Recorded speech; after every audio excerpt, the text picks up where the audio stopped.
What is up, y'all? I hope this quarantine life has been good to you. It's been okay to me. I do miss being at work, weirdly enough, in front of the classroom, dealing with my students and stuff. Even the boring ass work meetings, I'm starting to miss those. So I know this quarantine is driving me nuts when I'm starting to miss work meetings, okay? But anyway, I wanted to piggyback a little bit off of what I said the other day as far as bringing pragmatism back to politics, getting rid of the hero worship in politics. And it's not to say that politicians, you shouldn't expect politicians to have some type of moral compass because they should. You should you should expect politicians to be decent people. I don't think there's anything wrong with that. I do think there's an issue though when it gets into hero worship. That's a problem. Where you're where we're getting into saviordom, where you're thinking that, oh, if this person becomes president, my life should be better. And when your life isn't magically better because person A or person B isn't president, you get mad and you start hating the whole political process. And that's just not realistic, right? If your life sucked before Donald Trump was president, your life is gonna suck once he's elected as president, and then once he's done being president, if you haven't fixed certain things, your life is still gonna suck. You know, on the flip side of that, if your life was good before Donald Trump became president, your life is probably still good once he's president, even though there's certain things about his presidency you don't like. Your life is probably going to be good after his presidency as well. Make no mistake about it, Donald Trump is not the kind of person you want in the White House, but it's just to say we don't vote because we want our lives magically better in an instant. We vote to build a society that, ideally speaking, that we want. If you know me, you know one of my credos is I don't argue with idiots. I just don't do it. And then now you might ask me, what do I mean when I say I don't argue with idiots? So, I got a lot of middle of the road friends who are either politically apathetic or, politically they just don't care one way or the other who's president. And that's fine, that's their right. But one of the things I don't do is argue with people who are not receptive to anything that I have to say. There's a difference between giving somebody kickback on an issue to just blatantly choosing to be ignorant when I'm explaining things to you in very, very simple terms. If you if it's 2020 right now, if you are still confused as to whether you want to vote for Trump again in 2020 or not, then I really don't know what to say to that. You know what I'm saying? I had a friend not that long ago who loves to brag about how he is middle of the road. He goes, "Oh, I'm not a Democrat or a Republican. It's it's a Democrat's job to convince me. It's a Republican's job to convince me," and blah blah blah.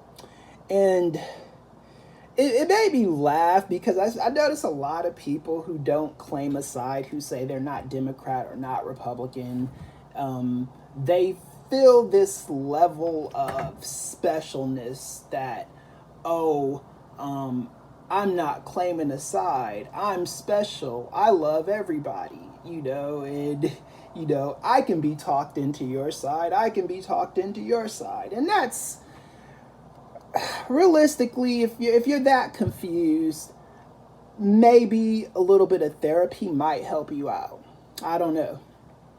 Because um, I think at this point, you should know where where you stand politically.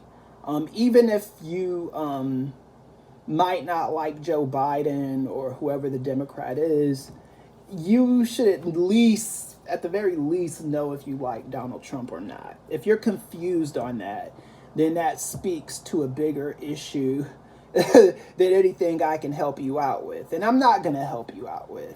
My whole thing is, again, if you're receptive to what I got to say, I don't mind explaining to you why I come to the conclusions that I come to.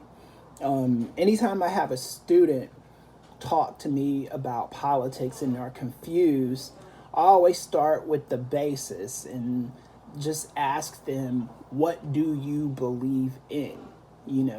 Because once I get an idea of what you believe in, we can build upon that, and I can say, oh, okay, well, you're probably a moderate conservative, or you're probably an ultra liberal, or you're this or you're that, and if that's where your loyalties lay, I'm not really trying to necessarily bring you to my side unless you are genuinely curious as to why I vote the way I vote, or I think the way I think. I'm pro-choice. I'm anti-death penalty. I am pro-affirmative action. I even think that reparations should be looked into. I'm not gung ho on reparations, but I don't mind the conversation. That's me. If you are, nobody is middle of the road on every single issue. That's just my bottom line. Nobody is middle of the road on every single issue. And if you are, then there's just something not really normal about that, or you just haven't gone through enough things in your life to be able to soundly make a decision. But again, I'm not gonna argue with somebody who is like purposely trying to get a rise out of me. And the kind of people I'm talking about. They're the people that are like, well, the economy's so much better under Donald Trump, and he must be doing a good job if the economy's good, and blah blah blah. And small business loans are great, and everything is, Donald Trump, he doesn't believe in abortion, and Donald Trump says he's a Christian, I gotta believe that. And I'm not, these are stupid conversations. I'm not having those conversations with people because they're worthless conversations. Because if you are giving Donald Trump that kind of rope, there's really nothing I can do to kind of convince you that Donald Trump is not the right person for the job of president. And a lot of people, especially when I'm on the campaign trail and stuff, when I'm talking to voters and when I'm like, working on campaigns and things like that, you do have people that try to get a rise out of you, that are like, that think that it's your job to talk them into joining your side.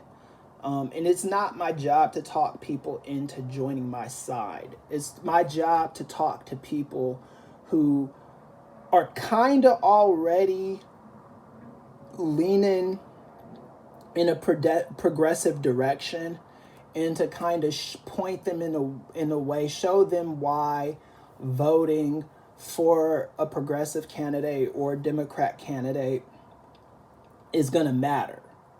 That's my job, is to do that. My job isn't to take somebody who's super right wing and try to turn them into a left leaning liberal, because it's never going to happen. I can have conversations with conservatives, but I'm not out to prove anything to anybody. That's not my job. I'm not here to, you know, like, I'm not here for people that want to poke the bear, that want to, ask a liberal, like, play those stupid, childish, infantile games with me where, I'm over here trying to defend my side and argue with you all day long about why I think the Affordable Care Act is a good thing, and why I think the death penalty is not such a good thing, and why I think the Central Park Five, not why I think, but why the Central Park Five were wrongly accused and put in jail. Those kind of conversations. I'm not. And one more thing, I don't argue facts with people. Okay, I'm not gonna argue with a person about global warming being real or not. And you got a lot of people in the political sphere that want to argue things like that with you, especially if they're, not really on a political side and they're already kind of right leaning anyway, but they want to humor you and have a conversation with you about politics and stuff, and global warming is a media hoax. If this is the basis of the conversation, if this is where we are starting a conversation, is not a point to even finish the conversation, because you are already starting from a side of make-believe, of fantasy, because you don't believe in science, and I do believe in science, because science is real. Science isn't the end-all be-all, but for the most part it's real. If you believe that COVID-19 is a hoax, then why should I even entertain a conversation with you? Because you already believe in fairy tales, right? So, and I say all that to say, don't get pressured into having debates and arguments with idiots. I used to do it on my Facebook page all the time. It got so bad that I don't even post political stuff on my Facebook homepage anymore, because it just got so outrageous, where the arguments that people would pick with you are insane, right? And that's one of the reasons why I don't ever use like religion as a basis of my argument either. I'm not saying I'm not a spiritual man, but when you are arguing theology that you believe in, and trying to pass it off as 100% fact, it's a little bit problematic. All right. So anyway, I have a new episode of my podcast, Real Power Dynamics, up, where we're talking about COVID, talking about Bernie Sanders, we're talking about Joe Biden, all those good liberal things. If you want to listen, the link is posted in this page, and I will catch you guys on the flip side.